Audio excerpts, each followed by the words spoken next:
Hello all. A little over 3 years ago, I made a video about a whole bunch of woodworking tools I'd bought from Banggood.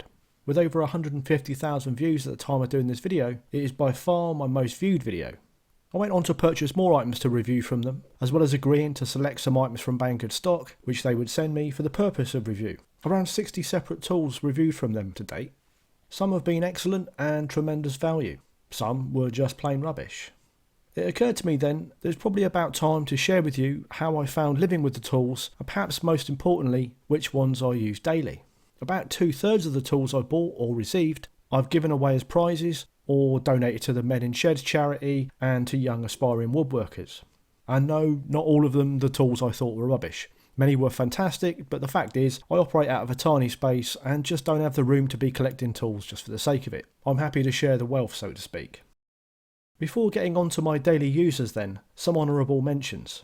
Tools I've kept and used frequently, but don't necessarily tick the boxes for the value to use ratio. A couple of obvious ones you've seen many times in my videos would be the premium miter gauge by Honourable and the table saw fence.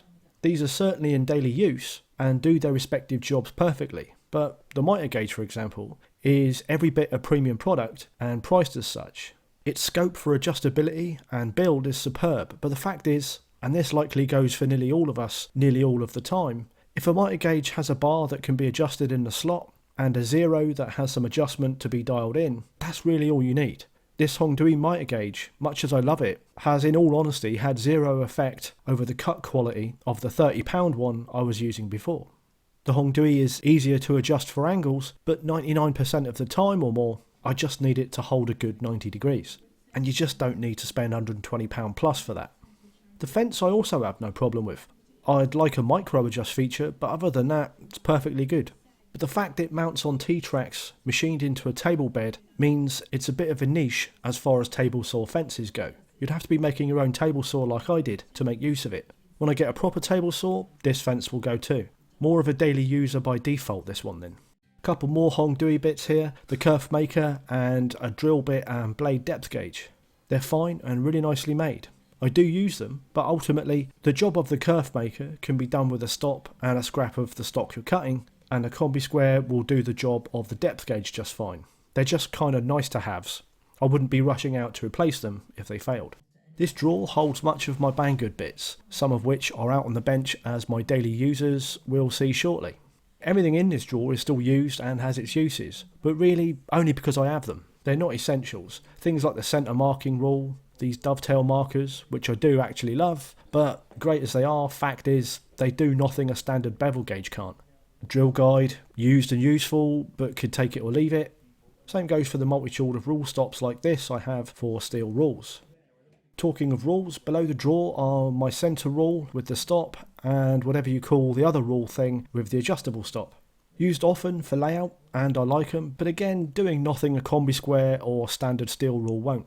So ta-da! Here are my genuine daily users that I consider great value tools that, should something happen to them, I'll seek to replace them with the same or similar. This lot in the middle are from my original video 3 years ago.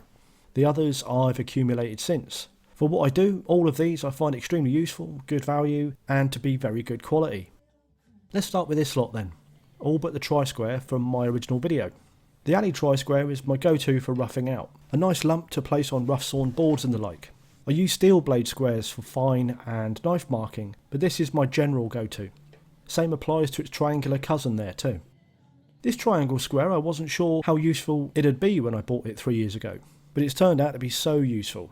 Not for marking of course, but for setting all manner of things square. I keep meaning to buy its tiny brother too, but yeah, essential. I use it for setting the table saw, planer and miter saw. Plus it's my go-to for checking square on frames. This little square I joked about in my initial video, saying its only use was to wind mates up when they asked to borrow a square. I worked on site at the time. In the workshop though, different story. Sometimes you just need a tiny square, either for setups or checking. And this is perfect for that, and gone from ridicule to essential. The old double marking gauge. The reason this caught my eye initially was that it had the rectangular stock and face to reference against the work being marked. I just get on with it so much better than your classical round stock variety. I still use both types at the same time for the most part, just love that extra little bit of purchase the Banggood one gives. This saddle square I actually thought was a bit of a gimmick, to be honest. I've since changed my mind on that completely. This makes marking two sides or all around a piece so much easier, whether 90 or 45 degrees.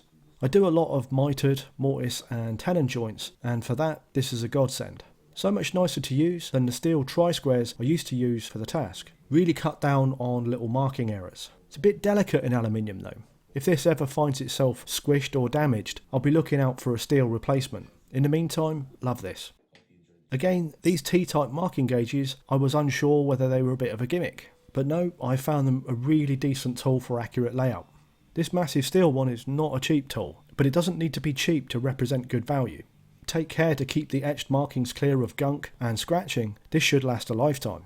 I've since bought the small 150mm version of this steel one too. The long face of the T is great for marking out long lines. Using, say, a combi square for the same function, the drag of your knife or pencil can mean it slips off the end of the combi rule. That doesn't happen with these. I kind of slated this cheaper aluminium version in my review, as I had to make a jig for it to cut it on the miter saw to get the marking edge to meet the stock at 0. Since I did fix it though, it too has become a daily user. I would still advise what I did in my original review though, and that is, don't get this aluminium one. Put an extra tenner or whatever to getting the steel version. Either way, I'd call myself a T-type convert. Just as an aside, the accuracy of the steel ones, especially with having a micro adjust, make them great setting tools for marking gauges. Especially if, like on this marking gauge, the round blade is flush to the end of the rod. Really helped improve marking accuracy. I'd be lying if I said this centering drill guide was a daily user, but it has nonetheless become an essential in the workshop. Again, solid alley construction, and came originally with 3 of each of 3 sizes of steel bushes. 6, 8 and 12mm, common to off-the-shelf dowel sizes. I originally mocked that the scale for the adjustable stop related to nothing, and it still doesn't, but it's actually a really useful feature. I just set it to a pencil mark rather than to the scale. These appear to have been improved a little now by the looks of it. The bushings appear to be a fancy shiny stainless steel, and are also available to buy as spares too. They also do one that's a bit wider, so it can sit on wider stock. A really handy widget for dowel joints, and still a good price too.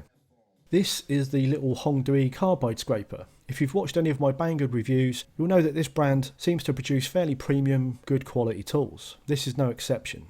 Very simple thing, with a beautifully finished aluminium body. It houses carbide steel blades in the end. These carbide blades are readily available for replacement, and come with a variety of profiles. You can use all 4 sides of it before replacement too. It comes with another blade, which you can mount in the body, that has slightly rounded edges, and both are ideal for cleaning after glue-ups or getting into hard-to-reach places, removing old finish on restorations. An excellent partner to your more traditional scrapers, like my lovely old Stanley 282 here. Wouldn't want to be without it now. I'm sure most of you are very familiar with these Festool pattern guide rail clamps that also work in MFT tabletops with 20mm holes. Absolutely nothing remarkable about these Banggood offerings over the others I have from Bessie, Axminster and Hilti, but they are half the price in daily use and have presented no problems whatsoever. There's not been one occasion where I've reached for one of these type of clamps and thought, oh no, better use the Bessie one for this, or some such. They just need to hold something to the bench, and they do just that. Talking of clamps, like the guide rail style clamps I just mentioned, if you have an MFT type work surface, a pair of these inline or linear clamps is, in my view anyway, a must. Another genuine daily user for me. You may have noticed they crop up in nearly every video I make.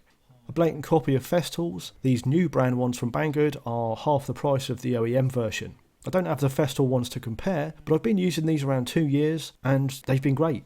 The dog part is fairly loose in the holes, so you really have to use the star knobs underneath to lock them down, but that quickly becomes habit, and as long as I'm using an MFT type work surface, these will be an essential. Lastly then is this router template set. Admittedly, for most people this won't be an essential tool, but for me, everything I make having radiused corners, this is an essential. Not a daily user, but something I wouldn't want to be without. As you can see, you get a whole bunch of fittings to cater for anything from 5 to 40mm radius, as well as a bunch of templates for square or diagonal corners, or whatever you call them. It's a really nice large piece of alley, so doesn't feel at all risky when you approach the router cutter with it. Something I'd say these smaller ones I bought originally suffered from. They too work fine, just a little too close to the cutter for comfort on anything more than rounding corners on 12mm ply, say. Now the big one is quite an investment at between £60 and £80 depending on what offers are on, but certainly cheaper than the premium brand equivalents, and no reason why this shouldn't last a working lifetime. So there you go, another question no one ever asked me, successfully answered. This is all the kit I've kept, used daily, and have no problem recommending. As said, much of the stuff I've passed on has been perfectly good too, just not filled a tool gap for me, or it's been a multiple of something I already have. I'll try my best to link everything shown in the video in the description. I say try my best as some of the tools appear to be of limited availability, have changed, or are no longer available. Anything that isn't available, I'll find the nearest thing on the site and link that in its stead. Often it's just that the branding has changed, to be honest. Comments and questions welcome below. Like, sub, watch my other videos, buy my furniture, buy me a drink, recommend something good on Netflix. And as always, if you've made it this far, thanks for watching.